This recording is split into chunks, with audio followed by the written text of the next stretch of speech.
Voilà. À voter. Oui, on est agréablement surpris parce que ce matin, il a fallu gérer l'affluence jusqu'à peu près 12h30, 13h.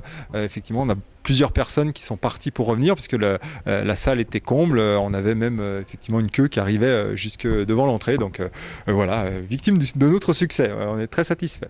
Ah oui, c'est sans commune mesure parce que le nombre d'adhérents, de militants au Parti socialiste est quand même relativement faible. On est une cinquantaine de militants et là, on a ce matin, Jérôme, on était à combien de participants à 13h? Les chiffres nous ont fait remonter. Donc à 13h pour Anne-Sylvio, on était à environ 300 votants. Sur son bureau de vote. Sur le bureau de vote, plus 247 sur le second, ce qui donne 547 votants. Maintenant, c'est vrai que les adhérents socialistes sont relativement faibles en termes d'adhésion sur Anne-Sylvio, bien qu'une cinquantaine, ça reste tout à fait correct. Maintenant, c'est à noter aussi la participation de sympathisants ou de citoyens qui avaient très envie de prendre part à l'organisation des primaires. Et ça, on les remercie parce que c'est vraiment des primaires donc citoyennes. Et puis dans l'organisation, la tenue des bureaux de vote, il y a beaucoup de personnes qui ne sont absolument pas adhérentes au Parti socialiste ou en autre parti de gauche.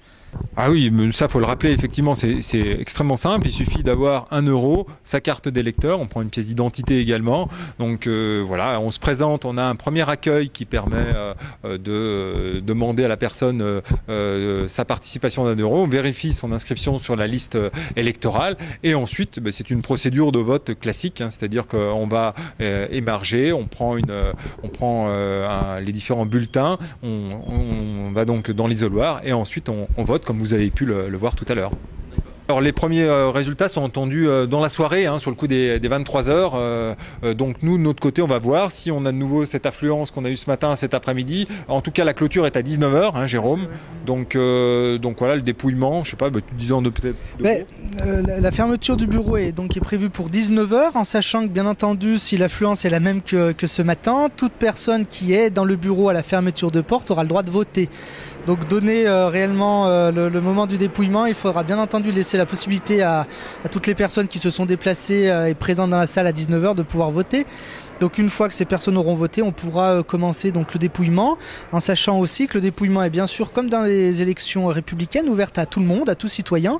Donc tout citoyen peut venir observer, mais aussi participer au dépouillement. Et là-dessus, c'est bien entendu ouvert à tout le monde. Voilà. Donc c'est pour vous dire, c'était pas ça. Malheureusement, pas comme